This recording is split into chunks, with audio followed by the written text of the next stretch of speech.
Psychological levels. Spiritualists and psychologists have long tried to map out the levels of human development. Children seem to follow a particular pattern in their development that led some to label these achievements with a tag particular to that area. Fairy tales long pointed to the 3 levels of development, which once mastered led the child to a 4th stage of marriage, family, and social position. Yet many spiritual doctrines pointed to a 5th stage, often reached after the children were raised, where the 4 stages came together and the person was ready for spiritual journey. Some were so intrigued by this that they began to list another set of spiritual levels, beginning with 5 and going as high as 8. Popularized in the 70s, this 8-fold map was said to be reached by gurus or by the use of drugs. I was so intrigued by this map, made popular by Timothy Leary, that I decided to use the 7 levels in my Tales of Anieth series. My notes on how to do this were copious, and I realized that I could load each level with symbolism and use the direction of the levels for a rise into spiritual grace or a fall from spiritual grace.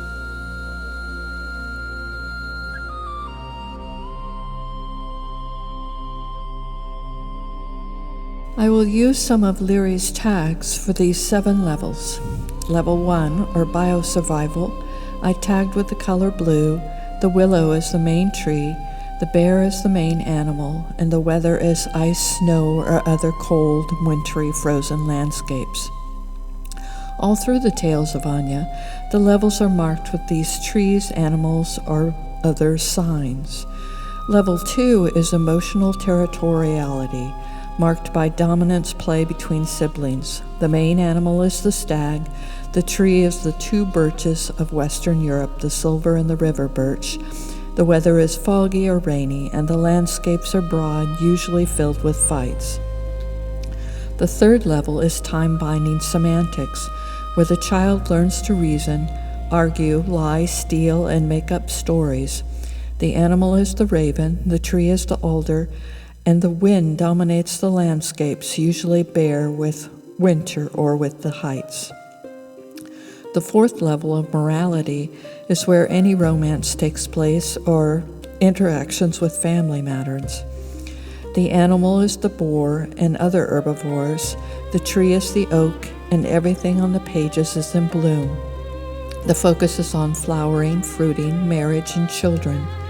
The 5th level of neurosomatic rapture is more esoteric. The landscapes half seen, reflections and memories. The animal is the salmon, the tree is the hazel, both of these representing secret wisdom. People tell their pasts or undergo spiritual trials. Level 6 is a bit more difficult to explain. Neurogenetic vision is usually marked by a realization that one is manipulated by genes, position, country, family, or imprints on a particular culture. The animal is the wolf, the tree the holly, and the sun sets on moonlight landscapes. The fight here is not the dominance battles between individuals, but wars between nations. The pages are filled with families who look alike or peoples who are hard to tell apart. Level 7 is the level of reprogramming, where people realize that the map is not the territory, or realize that almost everything in their lives is construct and can be changed, which is the theme of the books. The Tales of Anieth is a nested world where players from Earth go to Anieth as if it were a game. Here, the characters either go back to Earth or make some major change in their lives.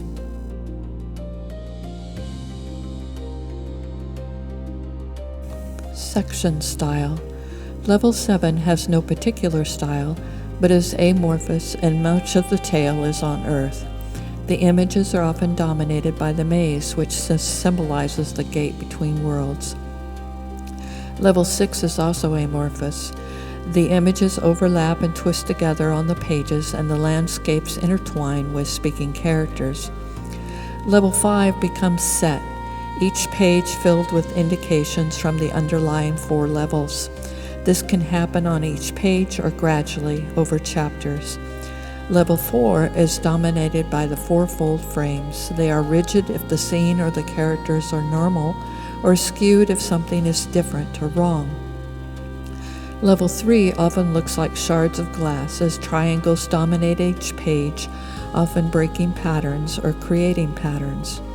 In Level 2, wide stripes cut across the landscape, wide for travel and adventure, upright for battles. Level 1 is the point or the circle. All the frames are circles, ovals, or rounded.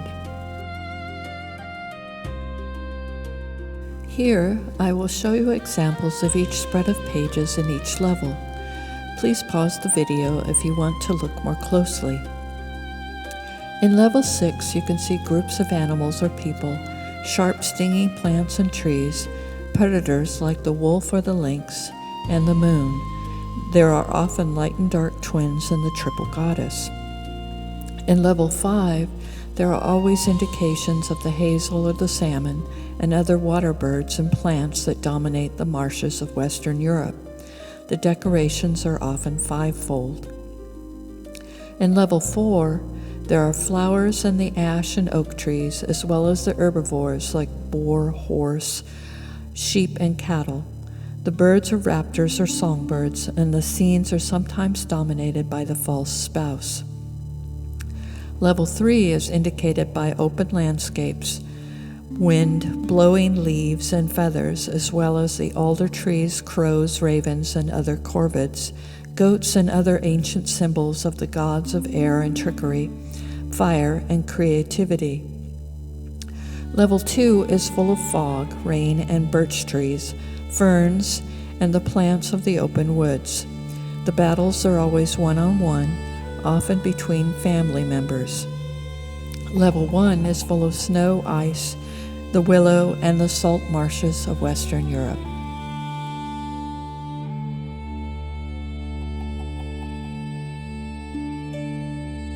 I wanted these books to be like a Celtic knot, pretty to look at, but full of layers and layers of different meanings. Not only are the pages full of symbols and the books indicative of psychological passages, but the series itself is full of stories at different levels, often driven by weaknesses and strengths of the players or characters within. Riven Skin is a trickster's tale, with a fall through levels until the breaking point at the end that throws the heroine out of her trap. It is a story of survival, focusing on death and the ancient magic involving cannibalism. The Wings of Golanus is another mystery, followed by the revenge of a witch against the daughter of her enemy. It also falls through the levels until a release at the end, but the tale focuses on individual struggles of the control of Anya, similar light and dark twins fighting at the personal level. Thorn is the story of a boy of exceptional talent whose world is changing for the worse as the Zolosian invasion destroys the science he knows and loves. It is a straightforward witch story, going down through the levels until a release at the end at level 7. Dracus is an anti-hero's fall from grace. It follows the journey of a sacrificial king who unknowingly betrays his people and causes the Zolosian invasion. This story begins on Earth and is put together in bits and pieces.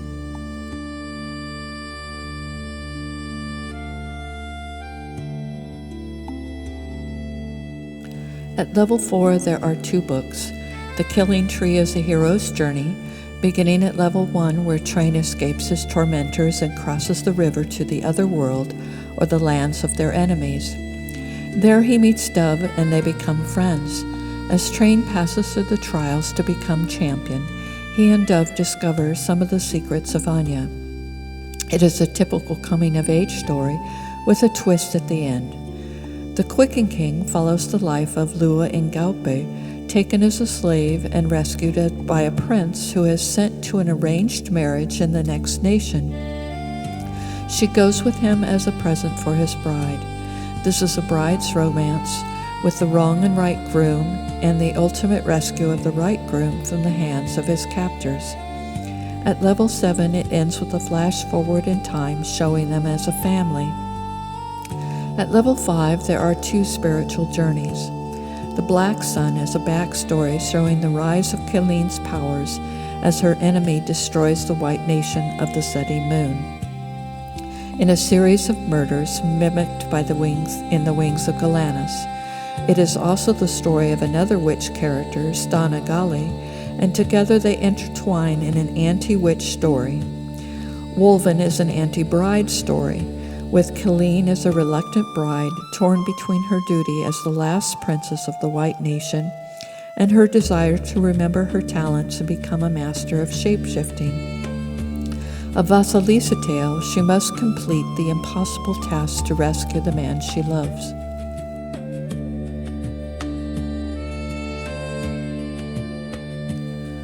The 2 books at level 6 both concern the Veldoniki.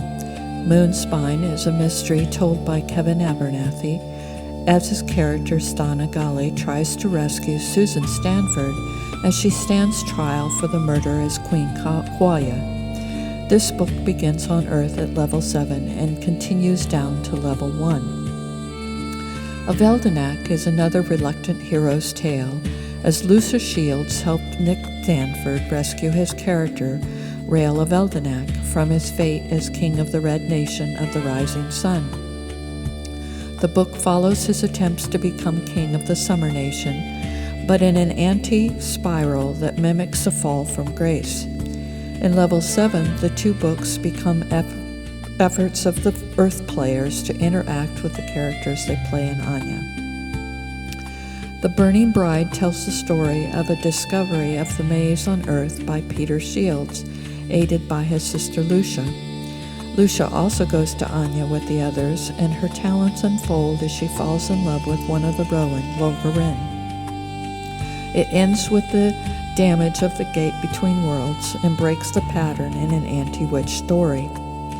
Miramir is a tale of Lucia's daughter, Edna Shields, who is desperate to go to Anya and help her Uncle Peter rescue the other players.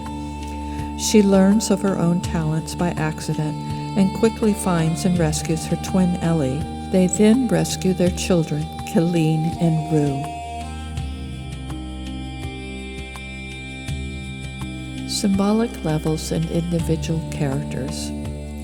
Both Lucia Shields and her daughter Edna are archetypes for change. At level 7, they change and adapt the magic of Anya as they try to meet the needs of the other players.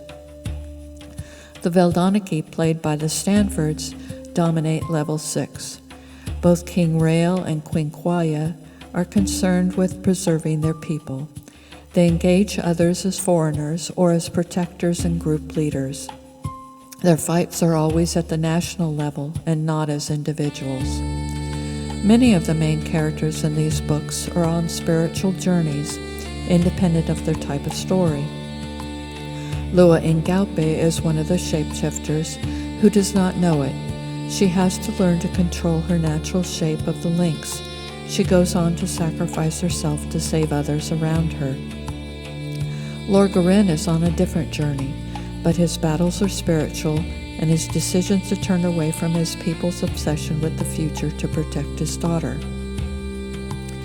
The multi-shaper Breda Brannan tries to constantly push the boundaries of the magical world and is followed by his son, who chooses to aid Kyleen Veldonica to understand that she too is a multi-shaper. Kyleen, like her mother, tries to bridge these 2 worlds, and ultimately they both choose personal change. Level 4 characters are popular throughout literature, and their stories usually involve coming of age. I chose a different methods of representing these character types. Coretta Galanus, played by Thomas Angelini, does come of age in his early scenes and is even married. However, he does not progress beyond the level 4 because he is stuck over the death of the shapeshifter he rescues, Eileen and Lee. Ellie is the daughter of Lorgarin and Lucia Shields, and we see Coretta's struggle with his battles to protect Ellie's daughter, Kyleen. His nephew, Runyon, follows a more traditional path as he goes out of the impossible teen obsessions with horse racing and gambling to step into leadership roles. Another boy who comes to age is Jeff Martin, who plays the half-breed prince Dove. It is only in the merging of these two in Dove that Jeff is able to realize his dream of a family. Some of my favorite characters are the tricksters, representing level 3 in riddling and inventing. Henri, the Thorn King, dances through some of the books, causing mayhem, but also asking difficult questions. He is one of the only characters in Anieth who comes to Earth. The Alder Queen is another riddler. Gundred, Freya's daughter, goes to Anieth to play the character of Tyga Kanamak, a brilliant astronomer stuck at level 3 who cannot break away from his fallen world of science. He survives many changes and losses, but argues against the Zolosian destruction of the great observatory at Taran High. Peter Shields, another trickster, is one of the only people unaffected by the damage to the gate between worlds. As the others go to Anieth and lose their memories of Earth, he tries to rescue them using costumes and theatrics to make them wake up. At level 2, we have two siblings who try to oppose the heroes, Lars and Guananak, who hates Tyg's father, and Neil of Eldenak, who competes against his brothers to become king. We also see the Stanfords oppose each other in their roles as Veldoniki. The most important characters at level 2 is Bob Galanis, who plays Messias Galanis, the leader of the Zolosian invasion, but his opposition is always focused on his brother. At level 1, Havagali tries to survive the machinations of his mother, whose ambitions for him force him to be into the role of elected king of the Moon Nation. Stuck in a trap he cares not to avoid, he turns to drinking and gambling to try to ignore the witches around him. Finally forced to go to Nava, he is driven mad by another level 1 character, Banalit, who is bent on revenge for the death of her daughters. Another level 1 character, Carudus' body slave, Valenlania, acts as a mother figure trying to Carudus, healing him, feeding him, and trying to keep him alive. I hope you have enjoyed the dive into level symbolism of Anieth. In other videos, I will tell you more about story archetypes and the symbolism of plants and animals of Western Europe.